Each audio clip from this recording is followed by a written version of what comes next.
გავატარე ბავშვობაც აქ დავიბადე და აგერ დავბერდი ასაკში ვარ უკვე და რავი, ბევრი ძალიან უცებ გაიარა ყველაფერმა, ძალიან უცებ ჩაიქროლა წუთი სოფელმა.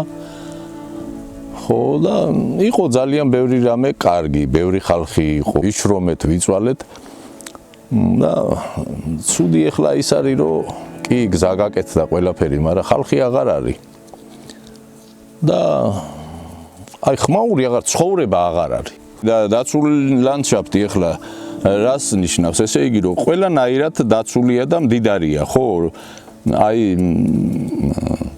როგორც მცენარეული, ისე ცხოველური, ისე ღრმნელები როა და ისინიც ამ ეკოსისტემის შემადგენელი ნაწილია.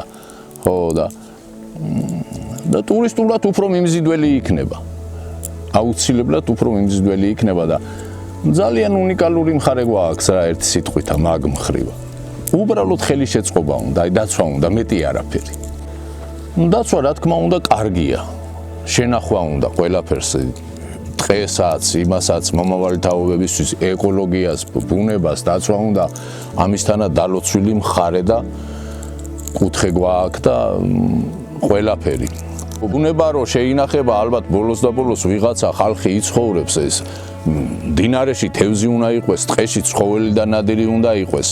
უნდა მსოფლიო ვითარდება და გვინდა თუ არ გვინდა რაღაცნაირად ჩვენც უნდა განვითარდეთ. ხო და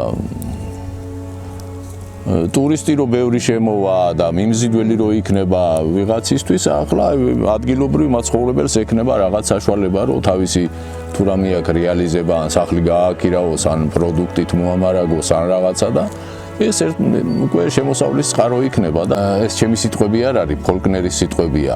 ბიზნეს მისაღწევად მთავარია სამი რამ: მონდომება, დაკვირვება და შრომა.